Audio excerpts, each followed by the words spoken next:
విరామం అనంతరం భవిష్యవాణి కార్యక్రమానికి తిరిగి స్వాగతం. ఇప్పుడు సమస్య పరిహారం అనే శీర్షికన దైనందిన జీవితంలో ద్వాదశ రాశులలో జన్మించిన వాళ్ళు, ఏ రాశి వాళ్ళైనా సరే ఒక వ్యాపారం పెట్టాలనుకున్నప్పుడు ఆ వ్యాపారంలో నష్టాలు రాకుండా లాభాలను పొందటానికి ఎటువంటి పరిహార మార్గాలు పాటించాలో పరిశీలిద్దాం.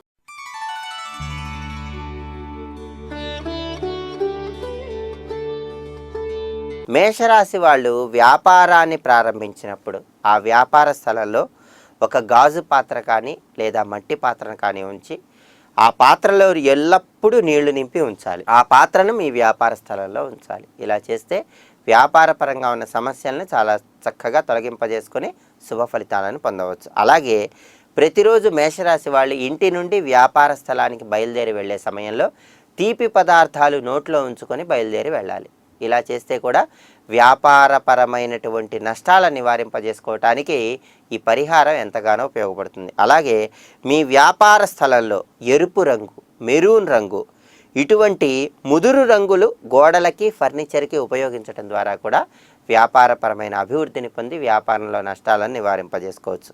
అలాగే వ్యాపార స్థలంలో మేషరాశి వాళ్ళు ఆంజనేయ స్వామి వారి చిత్రపటాన్ని ఉంచడం ద్వారా, ఎర్ర సింధూరం రంగులో ఉన్నటువంటి గోడ గడియారాన్ని అమర్చటం ద్వారా అన్ని రకాలైనటువంటి ఇబ్బందులు తొలగింపజేసుకొని వ్యాపారంలో నష్టాలను నివారింపజేసుకొని వ్యాపార వృద్ధిని పొందవచ్చు. అలాగే వృషభ రాశి వాళ్ళు ఎవరైనా సరే కొత్తగా వ్యాపారం ప్రారంభిస్తూ ఉన్నట్లయితే వ్యాపారంలో నష్టాలను తొలగింపజేసుకోవటానికి సాధ్యమైనంత వరకు వృషభ రాశి వాళ్ళు వ్యాపార స్థలంలో తెలుపు రంగులో ఉన్నటువంటి వస్తువులను ఉపయోగించాలి. అలా ఉపయోగిస్తే ఉత్తమ ఫలితాలను పొందవచ్చు. అదేవిధంగా మీ వ్యాపార స్థలంలో వీలైతే ఒక ఎక్వేరియం ఏర్పాటు చేసుకోవటం ద్వారా కూడా వృషభ రాశి వాళ్ళు వ్యాపారపరమైన నష్టాలను నివారింపజేసుకొని చక్కటి పురోభివృద్ధిని సాధించవచ్చు. అయితే వృషభ రాశి వాళ్ళు వ్యాపారం చేస్తున్నట్లయితే ఊరగాయలు, మిరపకాయలు ఈ రెండు వ్యాపారాలకు సాధ్యమైనంత వరకు దూరంగా ఉండాలి. వ్యాపారం ఎప్పుడు ప్రారంభించినా సరే వృషభ రాశి వాళ్ళు గురువుని, సూర్యుడిని మనస్సులో స్మరించుకొని వ్యాపారాన్ని ప్రారంభించాలి.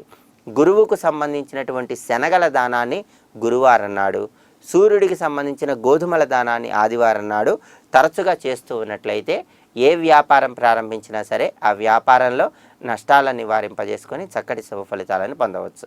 అలాగే మిథున రాశి వాళ్ళు ఎవరైనా సరే వ్యాపారంలో వచ్చే నష్టాలను నివారింపజేసుకొని వ్యాపార వృద్ధిని పొందటానికి వ్యాపార స్థలంలో పసుపు రంగులో ఉండేటటువంటి ఆకులు, పసుపు రంగులో ఉండేటటువంటి పూలు ఉంచాలి. ఇలా చేస్తే వ్యాపారంలో నష్టాలను నివారింపజేసుకొని వ్యాపార వృద్ధిని పొందవచ్చు. అలాగే మీ వ్యాపార స్థలంలో బుధవారం నాడు గుండ్రంగా పసుపచ్చ రంగులో ఉండేటటువంటి పండును ఏదైనా భగవంతుడి చిత్రపటం దగ్గర ఉంచాలి. ప్రతి బుధవారం ఈ విధంగా మీ వ్యాపార స్థలంలో భగవంతుడు, మీ ఇష్టదైవం చిత్రపటం దగ్గర గుండ్రంగా పసుపచ్చ రంగులో ఉండేటటువంటి పండును ఉంచడం ద్వారా వ్యాపారంలో నష్టాలు నివారింపజేసుకుని వ్యాపార వృద్ధిని పొందవచ్చు.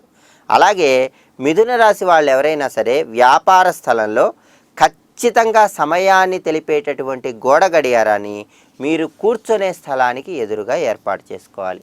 మీరు కూర్చునే స్థలానికి ఎదురుగా గోడ గడియారాన్ని ఏర్పాటు చేసుకుంటే ఈ పరిహారం వల్ల కూడా మిథున రాశి వాళ్ళు వ్యాపారంలో నష్టాలను నివారింపజేసుకొని వ్యాపార వృద్ధిని పొందవచ్చు. అలాగే కర్కాటక రాశిలో జన్మించిన వాళ్ళు వ్యాపారంలో నష్టాలు తొలగింపజేసుకొని వ్యాపార వృద్ధిని పొందటానికి వ్యాపార స్థలంలో తేలికైనటువంటి గులాబీ రంగును ఉపయోగించాలి. గులాబీ రంగును వ్యాపార స్థలంలో ఎక్కువగా ఉపయోగిస్తే కర్కాటక రాశి వాళ్ళు వ్యాపారంలో నష్టాలు నివారింపజేసుకొని ఉత్తమ ఫలితాలను పొందవచ్చు. అలాగే కర్కాటక రాశి వాళ్ళు ఎవరైనా సరే వ్యాపారం చేస్తే వ్యాపార స్థలంలో visiting cards, letter heads, covers వీటన్నిటికీ వాడే కలర్స్లో కూడా గులాబీ రంగును ఎక్కువగా ఉపయోగించాలి. ఇలా చేస్తే వ్యాపారంలో నష్టాలను నివారింపజేసుకొని వ్యాపార వృద్ధిని పొందవచ్చు. ఇంకా ద్వాదశ రాశుల వాళ్ళు వ్యాపారం చేసేటప్పుడు ఎటువంటి పరిహార మార్గాలు పాటించాలో తర్వాతి కార్యక్రమంలో తెలుసుకుందాం. ఇవి ఈనాటి భవిష్యవాణి కార్యక్రమంలో ముఖ్యమైన అంశాలు. రేపటి భవిష్యవాణి కార్యక్రమంలో మళ్ళీ కలుసుకుందాం. అంతవరకు సెలవు. సర్వే జనాః సుఖినో భవంతు. స్వస్తి.